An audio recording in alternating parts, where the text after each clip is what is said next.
Every year, I see really cool Android phones coming out. Whether it's the Samsung Z Fold 7, the brand new Pixel with Pixel Snap, basically MagSafe, Xiaomi straight up making a 17 Pro Max with a screen on the back, and the Nothing phones are really interesting. I've been using the Nothing Phone 3A for a few months off and on. But that's the thing, to use it as your daily driver phone coming from an iPhone, there's a lot of challenges. So I wanted to see what are all the obstacles switching from an iPhone to Android, and are there third-party alternatives or apps that can help overcome and make that transition. I asked on social media and many of you were helpful finding app alternatives to things like AirDrop, but there's still a lot of things that Android can't match in the Apple ecosystem. And it's not iMessage and Blue Bubbles. I'm not going to talk about that until reason number 10. But that Apple walled garden allows for things like continuity features, iPhone mirroring, universal clipboard, plus features like focus modes, which are on both devices. It's way more powerful on the iPhone. And yes, things like shortcuts, which I've tried all the apps, I tried Tasker, I'll show you that in a minute. None of it matches the power of shortcuts on iPhone. Plus, if you manage your kids' devices, screen time on iPhone, even though it's super buggy, it is still more robust than Google Family. So here are the 10 plus reasons it's almost impossible to switch from the iPhone and the Apple ecosystem to Android. And before we jump into all of that, I will just say, Android, you have the better keyboard. There's no competition. Autocorrect on the iPhone is not good right now. So you have a better typing experience, and I feel it every time I use an Android phone. Point to you. So reason number 1 is continuity. There's not really an equivalent to these kinds of features on Android. If you have a Chromebook, maybe, but even Android to Windows, there's not third-party apps that really offer this. So a big one here is Universal Clipboard. Now there are apps where you can copy and paste on Android and then download that third-party app on like Windows or Mac, but nothing beats the speed of doing this on iOS. So if I copy something here on my iPhone, and I do this a lot, especially with shortcuts links, I can just paste here on my Mac and it's there instantly. And that's across all my Macs, my iPad, iPhone, and more. The Universal Clipboard even works with things like photos and images, so I can copy an image here on my iPhone, go over to my Mac, paste it, and it's right there. It even removed the background because that's something iOS does built in. And other continuity features like if I wanted to have a photo on my Mac to attach to an email, I can literally click on my desktop, choose to take a photo with my iPhone camera, even scan a document, take that picture, and then once I tap Use Photo on my iPhone, that photo is just going to appear on my Mac desktop basically instantly. And while Android has things like hotspot features,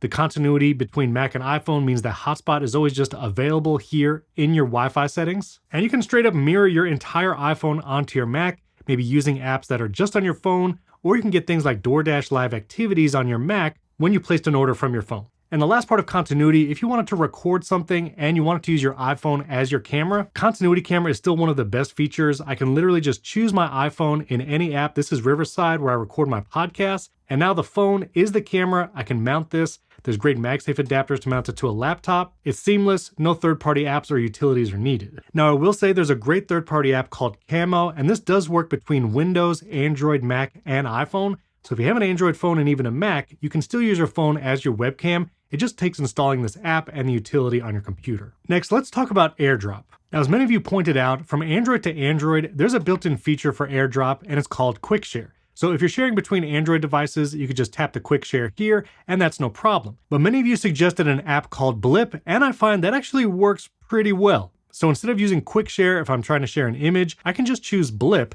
and I actually see my other devices where I'm signed into Blip. And so for instance, I can tap my 17 Pro Max and I have the Blip over here. Now it doesn't just automatically pop into photos. I do have to tap the notification from the Blip app on my iPhone, but the photo does send just as well. Blip also works on your Mac. So I can choose my MacBook Air from the share sheet. Now you do have to give Blip permissions to receive it and where to save it, but it works really quickly once you do all that, and you can basically AirDrop from your Android to Mac, iPhone or iPad, and it's pretty seamless. Blip also has some settings. You can choose where files are saved. I don't love that you have to give your email to Blip in order to just install it and run. I get why they're doing it, but it is a free app, so I give them credit for that.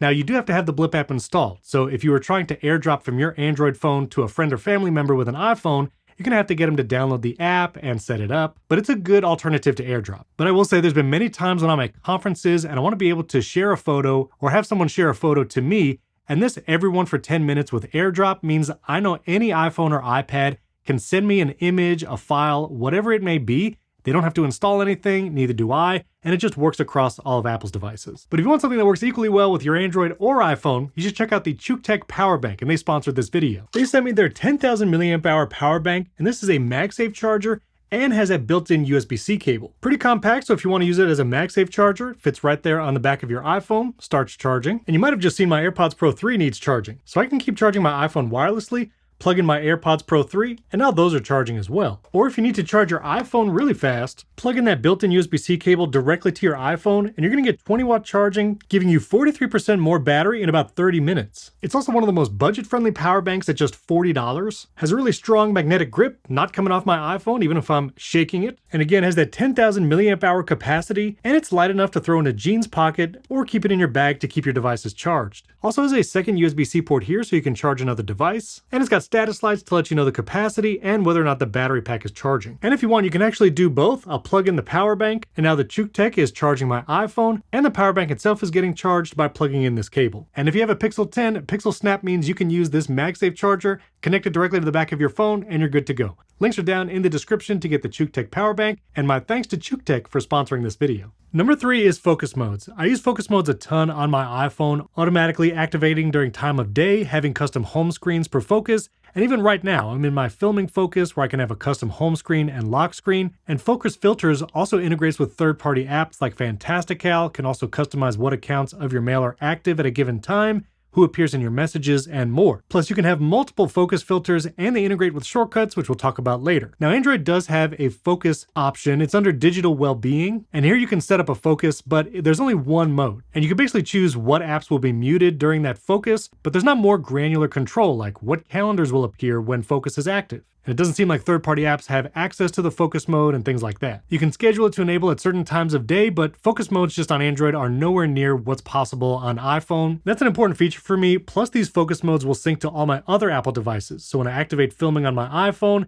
it's active on my Apple Watch, on my Mac, my iPad, all my devices. Now, another big part of the Apple ecosystem is Apple TV and all the features that go with it. So let's see what the alternative is on Google TV. So I use Apple TVs everywhere and use my iPhone to control them. So I didn't know if there was an Android alternative. Turns out there is, and it works great. On Android, if you go to the Google TV app and you have a Chromecast set up, which that's a Chromecast with Google TV, you have the full remote here. You can control it just like you would an Apple TV from your phone. And while it looks a lot like Apple TV, that's just the Apple TV app. So all my purchases and things I would watch from my Apple account, I can access on Google TV. Now, I don't see a keyboard pop up when I go to a search field from my Android phone on the Google TV, but you can search for things using the microphone button and your voice. The other thing I do often is use AirPods with my Apple TV, but turns out you can sync Bluetooth headphones, including AirPods, with something like a Google Chromecast or the new streamer. Now, switching to that audio output, which I'll show you in a second, is a little easier on Apple TV, but you can go to the settings on the Google TV, which is just a couple taps away, go to the audio output, and choose the TV default or Bluetooth headphones that you might have connected. Overall, this could be my default TV viewing experience. I get 4K Dolby Vision from my Chromecast with Google TV. I can control it from the phone. I can wake it, put it to sleep, and again, I can use that microphone to search for something. And you can still adjust TV volume and stuff from the app on your Android phone. Now, back to iPhone and Apple TV, there are a couple advantages in the Apple ecosystem. One, you can set stereo HomePods as the default speakers. Can use HomePods, but Amazon actually does have a home theater set up now with their new Echo Studio. If you want me to try that out, let me know in the comments. I'm curious how that sounds as a home theater. But the one big advantage Apple has here is, once again, shortcuts. Things like I can wake the Apple TV, open the remote on a specific Apple TV, so if you have multiple, this really helps, and even open an app on the Apple TV from the shortcut. So if I run this shortcut, you'll see it actually goes to the Apple TV remote app automatically, and it's automatically going to open an app on the Apple TV just from that one shortcut. So little automations like that are nice. Plus I can add HomeKit scenes to that shortcut to set the scene for a movie, turn on my Philips Hue sync lights, things like that. But overall, Google TV on an Android phone, just fine. I would be able to use that. I don't think that's a huge hurdle for switching. And while that audio switching is pretty quick on Google TV, when you open your AirPods or put on your AirPods Max, you can quickly switch to those AirPods on Apple TV even faster than I think on Google TV. Plus I can AirPlay to any of the HomePods in my house in addition to setting them as a default speaker. And I won't get into AirPlay in this video. That is a pretty seamless experience, especially for people coming over, want to play music to your speakers. If they're on your Wi-Fi network, they can AirPlay. If you have Sonos speakers like I do, people can use the Sonos app. I'm not exactly sure the AirPlay equivalent for audio on Google. Like let's say I was playing a podcast like Primary Technology. That's my tech podcast where we talk about more than just Apple stuff. You can subscribe at the link below. And I can start casting that audio to a device like the WebOS LG TV, which has Chromecast built in, the living room TV Google Chromecast. I'm sure if I had Google speakers like the Nest Home Hub Max, I could cast to those as well. But again, the cost of switching would mean replacing a lot of speakers around the house. I have a bunch of HomePod minis around. So it's a matter of new hardware that also works with the software, not just switching phones. Next, and I'm not going to spend a lot of time on this, but shortcuts is a huge part of my workflow. Both automations on iPhone, my Mac, Apple Intelligence shortcuts now with iOS 26. I have over 60 videos of shortcuts here on the channel, and I know there are multiple apps on Android that are supposedly shortcuts alternatives, like Tasker. One, when you set Tasker up on an Android phone, there's a bunch of permissions you have to give it that are a little confusing, and I'm sure it's all necessary, but even things like battery optimization so automations run. I mean, for those that complain shortcuts is complicated on iPhone, feels like Tasker's even more so. So once you enable all those permissions and battery things, you can jump in, start creating workflows. And here's the Tasker interface. Now to create a new automation, you can do things like applications, day and event, location. These are all the applications that are on your phone right now. And apparently there's a thing, TaskerNet, where you can get certain actions from there. And these are some built-in automations that other people have created. But all I wanted to do was find a simple RSS trigger. Basically where I can pull items from an RSS feed and grab information or summarize. I did find the Graze RSS action, but then I was getting warnings like this action's not available on this device. And I'll be honest, I didn't get much farther than that. Now, if you're a Tasker expert out there, let me know down in the comments what you've been able to build, but just right off the bat, being able to create a shortcut versus creating something in Tasker, shortcuts is way easier. As buggy as shortcuts is, it seems more reliable. And again, because of the Apple ecosystem, these shortcuts sync across all my Apple devices, so I can run it on my Mac, my iPhone. Now we have folder automations on the Mac. Again, leave comments down below. I'll do some more research on Tasker and the other apps, which I did download those, and those seemed even less user-friendly than Tasker, but let me know. I'll give it another shot. Next, this is an incredibly buggy feature on iPhone. I'm not even going to sugarcoat it, but screen time is something I use, especially with 3 kids. You can even use it personally where you can see your screen time, put restrictions on yourself, but screen time integrating with your iCloud family and then being able to adjust permissions for each kid per app, it is much more robust than Google Family's offerings. And now with iOS 26, you can even do things like approve contacts right from messages. Now I still think screen time needs its own dedicated app rather than cluttering up all your group messages with these kinds of requests. These are app requests, additional time requests, which I can approve from my phone. These have not been working on Apple Watch, so again, screen time is very buggy, but when it does work, it is nice that I can approve contacts now here in groups rather than having to go to my child's device or the settings app to actually add that contact manually. Now I have Google Family Link set up, and I've actually used this in the past with Android devices for my kids. You do have access to things like Google Play, app requests, you can approve, set time limits, things like that. You have location settings, something like Find My, but for Google Family. And you can do things like block explicit sites, only allow approved sites, and more. But overall, as convoluted as it is, screen time still has more settings and more control over what happens on your kids' devices. And the bottom line is, I would need my entire family to move to Android, not just me, to manage all their devices. I won't be able to manage their Apple device screen time from an Android phone and vice versa. So it would take moving the entire family over to Android. It's doable, and Google Family would do the job most of the way, but I still think screen time has an edge. Now this next one is not necessarily because it's better, but just because I have 100 plus devices in my Apple home. I've been building out my HomeKit home for years now, and I have over 100 devices. I'll actually link my whole home tour right up here, but I have things like HomeKey where I can unlock my door from my watch or iPhone. I have automations, shades, all the lights here in the studio, which are Philips Hue. Those are all in Apple Home. Now, that's not to say Apple Home is better than Google Home. Google Home has actually been recently updated. It's actually now powered by Gemini, and so voice requests, they're actually going to be way better in Google Home than it is in Apple. And I'll say right here, Apple's voice assistant way behind Google and Amazon's voice assistant, especially when it comes to the smart home. I hear my kids yelling at my HomePod all the time, and they cannot make it do what they want it to do. Now, technically, a lot of my smart home devices could move over to Google Home. Things like my Philips Hue lights, my Lutron light switches, and a lot of newer devices are Matter enabled, which will work both with Google Home and Apple. So technically, it's possible, but it would also take replacing all my HomePods with Google speakers so I can actually control the home, and all my family now learning how to use the smart home with a different app, the Google Home app. But again, to Google's credit, you can get the Google Home app on your iPhone and you can manage everything from here. So technically the whole family doesn't have to move devices. And some of the devices are already here. Again, some of my Lutron lights and Hue lights, which already work with Google Home. So that's not a huge lift, but it would take retraining the family and getting used to the Google Home app as opposed to the Apple Home app. Plus, going back to shortcuts for just a minute, I do have a lot of shortcuts that incorporate smart home in the shortcut. So for instance, whenever I'm done recording a video, the first action in this shortcut is setting a HomeKit scene. It raises my office blinds, turns off my filming lights, and I have parts of this shortcut that allows me to return the iPhone brightness back to normal, set auto lock, and more. So the fact that I can use the Apple smart home scenes in a shortcut is really powerful, and that's not possible with Google Home. So again, my heavy usage of shortcuts does kind of lock me into the iPhone and the Apple HomeKit ecosystem. But number 9, and this is actually a big one, third-party apps on the iPhone. There's so many that I use and love that there is just no equivalent on Android. Now, some of my most used apps like AnyList for grocery lists and meal planning, that is on Android. Plus my email provider, Fastmail's on there. Podcasts, I would 100% use Pocket Casts. You can get the Riverside app.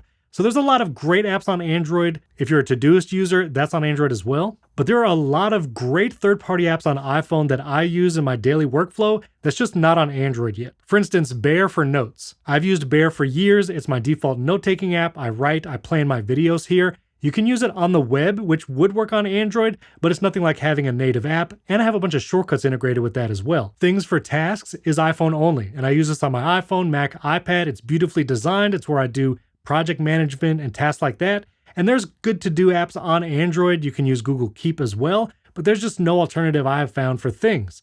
Fantastical is another option. I use the widgets on iPhone. I use calendar sets along with focus modes. And while Google Calendar is robust, Fantastical is not on Android, and there's just no real alternative that's as powerful as Fantastical. Now for things like notes, you can use Notion on Android, and that works pretty well. Of course, you have the whole Google ecosystem, but the third-party apps I love on iPhone and iPad, they're just not on Android. Also, apps like Ferrite, which I use to edit every podcast, I can actually run it on my iPhone or my iPad. It's extremely powerful. No alternative like that on Android. Food Noms for food tracking, well, you can get things like MyFitnessPal and things like that. Let me log my cold brew with protein here. Food Noms is beautifully designed. It's the first calorie tracking app that I've been able to use long term. Not found a good alternative on Android. And direct purpose apps like Transcriptionist, where I can transcribe any audio file directly on my phone. Transloader, which I can't even talk about what I do here on YouTube. Apps like that, there's just not available in the Google ecosystem. All right, and I said I would talk about it at number 10, iMessage. Now in iOS 18, we got RCS messaging, and I have group messages and solo messages that use RCS, and that's great. You get the ellipses, you get read receipts. So those basic rich texting features, I would say, is available on Android and iPhone. Blue or green bubbles, I don't think it matters as much, but there's been a ton of new features added to iMessage, even in the latest iOS 26, that makes group messages and other iMessage features even more compelling. Yeah, you can do Genmoji, things like send messages later, which I do use a lot, but you can do things like Apple Cash, sending that in a group message to individuals or requesting Apple Cash from the group. Lots of third-party apps have features in messages, plus other Apple features like check-in, where you can send your information if you're traveling home, and you want to let your family and friends know when you get home safely. That's a built-in Apple feature. Not to mention the fun stickers and things you can create with Genmoji and stuff like that. While read receipts and ellipses are nice with RCS messages, iMessage has just become extremely powerful. And yes, you can change your background and wallpaper, which you can do in things like WhatsApp. You can also generate images with Apple Intelligence, but also all your photos organized like this, links organized, locations, links, documents, all right here in the message conversation information. iMessage has just become really powerful. And number 11, kind of a bonus example, even Apple's built-in first-party apps, I think are better than a lot of Google's apps. I mean, Google Keep, for instance. I've used it before to keep notes, images, things like that, but reminders and Apple Notes are just super powerful. I mean, I actually use reminders now in Kanban style for all my video planning, and I do not see this in a built-in Android app. Again, for basic note-taking, organizing by labels, Google Keep is fine, I guess, but Apple Notes and reminders are just super powerful. I'll link a video above that goes through 30 plus advanced Apple Notes features. And Android users, you can let me know if there's a Notes app that has all of those. When it comes to Apple Maps versus Google Maps, I just prefer the UI and design of Apple Maps, plus the guides, favorite places. Sometimes Google Maps can feel a little bit like there are ads. While I know there's not actually ads here, just things like this. And I'll admit Apple has some of those too in the guides section, but these are actually guides that I'm making and curating.